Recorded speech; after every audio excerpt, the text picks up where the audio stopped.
షర్మిల గారి కుమారుడి ఎంగేజ్మెంట్‌లో జగన్ గారికి అవమానం చేశారు. ఆయన సరిగ్గా ఎదుర్కోలే. అంటే ఇవ్వాల్సిన గౌరవం ఇవ్వలేదు, మర్యాద చేయలేదు అని ఆయన ఫ్యాన్స్ చాలా ట్రోల్ చేశారు. లేదంటే కామెంట్స్ పెట్టారు. బాధను వెలిబుచ్చారు. ఇదేనా మేనమామకి ఇవ్వాల్సిన గౌరవం, రెస్పెక్ట్ అని చెప్పి. ఇప్పుడు 17వ తారీఖు పెళ్లి. సో జగన్ గారు వస్తారంటారా చెల్లి? ఈ సిచ్యువేషన్స్ ఇవన్నీ చూసిన తర్వాత ఆయన నేచర్ ఏంది మీకు కూడా తెలుసు. సో వచ్చే అవకాశం ఉందంటారా? ఒకటమ్మా, జగన్మోహన్ రెడ్డి గారు, రాజశేఖర రెడ్డి గారు చాలా స్ట్రెయిట్ ఫార్వర్డ్ మనుషులు. మనసా వాచా కర్మణ నియ్యత్తోడు బతికేటోళ్ళు.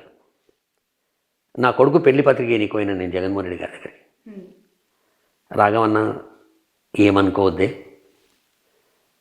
నేను అదే రోజు పెళ్లి రోజే వర్షకు బెంగళూరులో స్కూల్ ఫంక్షన్ ఉంది, నాకు చాలా ముఖ్యం, దానికంటే ముందుంటుంది చూడు రాఘవన్న, అది పెళ్లి కొడుకు ఏదో చేస్తారు చూడు, దానికి నేను వస్తా. సరే అని చెప్పి వైవి సుబ్బారెడ్డి గారి ఇంట్లో నా పెద్ద కొడుకుని పెళ్లి కొడుకు చేస్తే విజయమ్మ గారు, జగన్ గారు వచ్చి ఒక 4 గంటల నుండి లంచ్ చేసిపోయాను. ఆయన మానవతావాది. ఆయన రాజశేఖర్ రెడ్డి గారు నాదో గృహప్రవేశం ఉండే 10 రోజుల ముందు చెప్పిన విజయమ్మ గారికి, రాజశేఖర్ అన్నకు, షర్మిలమ్మకు, జగన్ గారికి, డాక్టర్ కేవీపీ రామచంద్రరావు గారికి, ఆయన భార్యకు బట్టల కాడికి వెళ్ళి తీసుకొచ్చినది. ఆ రోజు రాజశేఖర్ అన్నకు వారెంట్ ఇష్యూ అయింది, నాన్ బెయిలబుల్ వారెంట్ ఇష్యూ అయింది ఒక రాజకీయ కేసులో కడపల. రాఘవా నేను పోతున్నా, నువ్వు ప్రోగ్రామ్ పోస్ట్పోన్ చేసుకోకు, ఒక 1 వీక్ లోపల నీ ఇంటికి వస్తాను. వచ్చి ఒక 8 గంటలు మా ఇంట్లో జగన్ గారితో సహా. వాళ్ళు అటువంటి వాళ్ళు.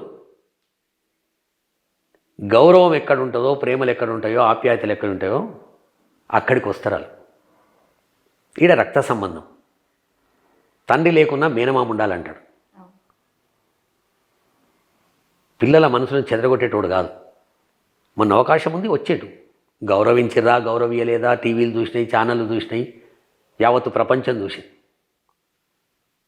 నువ్వేంది, నీ యాటిట్యూడ్ ఏంది, నీ బిహేవియర్ ఏంది, నీ పద్ధతి ఏంది, చిన్నతనమా పెద్దతనమా? జగన్మోహన్ రెడ్డి గారు ఒక రాష్ట్రానికి ముఖ్యమంత్రి. భారతదేశ చరిత్రనే తండ్రి చనిపోతే కొడుకు పార్టీ పెట్టి ముఖ్యమంత్రి అయినటువంటి దాఖలాలు ప్రపంచంలో ఎక్కడ లేవు. అటువంటి నాయకుడు ఆయన. మీరు గౌరవించినా, నువ్వు గౌరవించినా, ఎవరు గౌరవించినా పెద్ద ఫరక్ పడదు, గౌరవించకుండా పెద్ద ఫరక్ పడదు ఆయన. కనుక రేపు పొద్దున పెళ్ళికి కూడా అవకాశం ఉంటే వస్తాడు, అవకాశం లేకపోతే పెళ్ళైన తర్వాత ఆశీర్వదిస్తాడు. మేనమామ. మనము ఒక భార్యను అంత అవమానాల మధ్య రావాల్సిన అవసరం ఏంటి అని ఆయనకు సంబంధించిన వ్యక్తులు ప్రశ్నిస్తే అది కుటుంబానికి సంబంధించింది. ఇప్పుడు ఒకటి ఎట్లుంటుందమ్మా, మనం ఒక భార్యను చేసుకోవాలి, పెళ్లి చేసుకోవాలనుకుంటే ఒక అమ్మాయిని, మన ఇష్టం వచ్చిన అమ్మాయిని చూస్తాం. 10 సంబంధాలు చూస్తాం, 15 సంబంధాలు చూస్తాం, అందులో ఎవరినో ఒకరిని ఏరికోరి చేసుకుంటాం.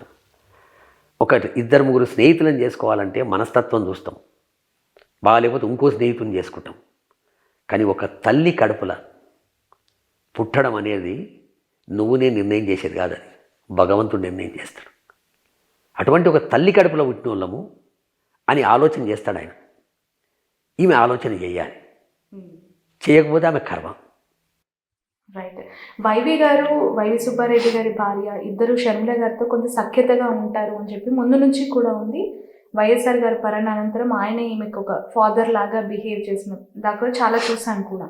బట్ నిన్న అతన్ని కూడా వైఎస్ఆర్లో అసలైన వైఎస్ఆర్ లేరు, వై అంటే వైవి అంటూ సంథింగ్ ఆయన గురించి మాట్లాడారు.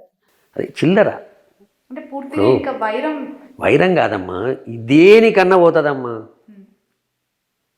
ఎందాకైనా పోతుంది. ఆమెకు అద్దు లేదు, బద్దు లేదు, బంధుత్వాలు లేవు, ప్రేమలు లేవు, ఆప్యాయతలు లేవు, ఏమీ లేవు. ఆమెకు ఉన్నదల్లా ఒక ఫ్రస్ట్రేషన్, ఓర్వలేనితనం.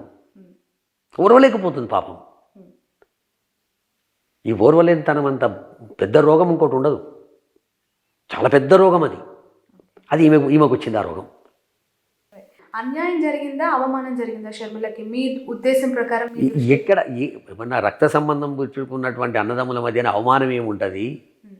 ప్రమాణ స్వీకారం రోజు నేను బాధపడ్డాను, నన్ను అవమానపరిచారు అని. ఇవన్నీ వినమ్మా, ఇంకేమన్నా అంటది ఆమె. ఆమె నోటికి అద్దుబద్దు లేదు. ఆ ఇంటికి ఆడవిల్లల శని ఉన్నట్టుంది. ఆ వివేకమన్న బిడ్డ ఒక ఆమె, ఈమె ఒక ఆమె తయారైంది ఇప్పుడు. ఓకే. వద్దు, మీరు ఆడపిల్లలు ఇంటికి శోభ కలిగియాలి. శోభ కలిగియాలి వీళ్ళు, శోభ కాదు. ఏమి శాశ్వతం నీకు?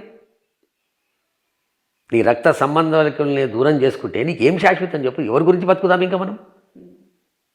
తల్లిని కంట తడి పెట్టిపిస్తే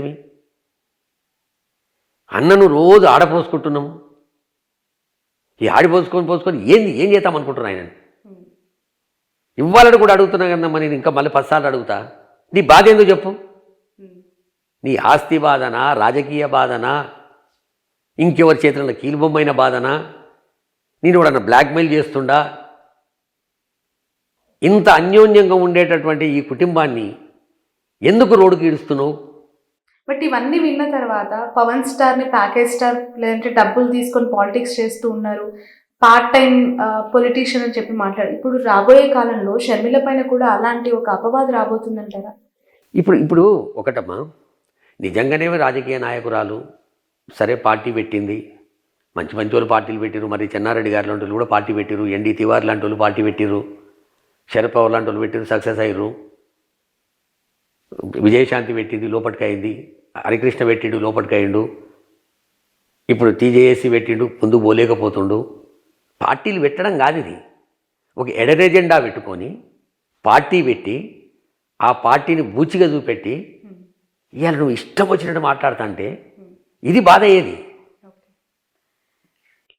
నేను ఇందాక అన్న 2 క్వశ్చన్స్లో ఒకటి వచ్చేసిన ఇంకొక క్వశ్చన్ చాలా సెన్సేషనల్. ఇది ఇంటర్నల్గా వాళ్ళ ఫ్యామిలీస్కి సంబంధించి అసలు గొడవ షర్మిల జగన్మోహన్ రెడ్డి గారి కోసం పాదయాత్ర చేసిన టైంలోనే బ్రదర్ అనిల్ కాంగ్రెస్ హైకమాండ్తో అంటే సోనియా, రాహుల్ గాంధీ గారితో మాట్లాడి జగన్ని బయటికి రాకుండా చేయటం ఒక విషయం అయితే, బయటికి రాకపోతే తన భార్య షర్మిల ఆల్రెడీ పాదయాత్ర చేస్తూ ప్రజల్లో ఎమర్జ్ అయింది కాబట్టి ఆమెనే ముఖ్యమంత్రిగా చూసుకోవాలి, ఆమెనే ఉండాలనే ఆశతో సోనియా గాంధీతో టచ్లోకి వెళ్ళాడు అనేది ఇంకొక అంశం. ఇప్పుడున్న పరిస్థితులను బట్టి చూస్తే అది నిజమే అనిపిస్తుంది. సోనియా గాంధీతో అప్పట్లోనే బ్రదర్ అనిల్ కలిపి ఇది నేను స్థాయి ఆలోచన చేసి ఉంటాను. నేను చెప్తున్నా కదనమ్మా, అల్లుడు కొడుకు గాడెప్పుడు కూడా, అల్లుడు కొడుకు ఎప్పుడు గాడు అవుతాడా? కాదు. అదే మరి దీని ఎంబటి నేను చెప్తున్నా కదమ్మా, ఈ విచిత్రమైనటువంటి నాటకాలు ఎందుకు చేస్తున్నారు అనే దానికి ఒక బాగా ఆలోచన చేసేటోడు ఉంటే ఇవన్నీ ఉండొచ్చు. ఏడనో ఎక్కడనో ఒక విషబీజం పడ్డదమ్మా. ఆ విషబీజాన్ని కొనదాకా గుంజుకొచ్చే ప్రయత్నం చేస్తారు, ఇప్పటికి ప్రయత్నం చేస్తారు. ఇంకా అయిపోయింది. తెలంగాణలో వదిలిపెట్టిరు, 7 ఏళ్ళు అన్నారు, 7 ఏళ్ళ తర్వాత 3 ఏళ్ళు అన్నారు, 3 ఏళ్ళతో తెలంగాణ వదిలిపెట్టిరు. ఇప్పుడు ఆంధ్రకు పోయింది.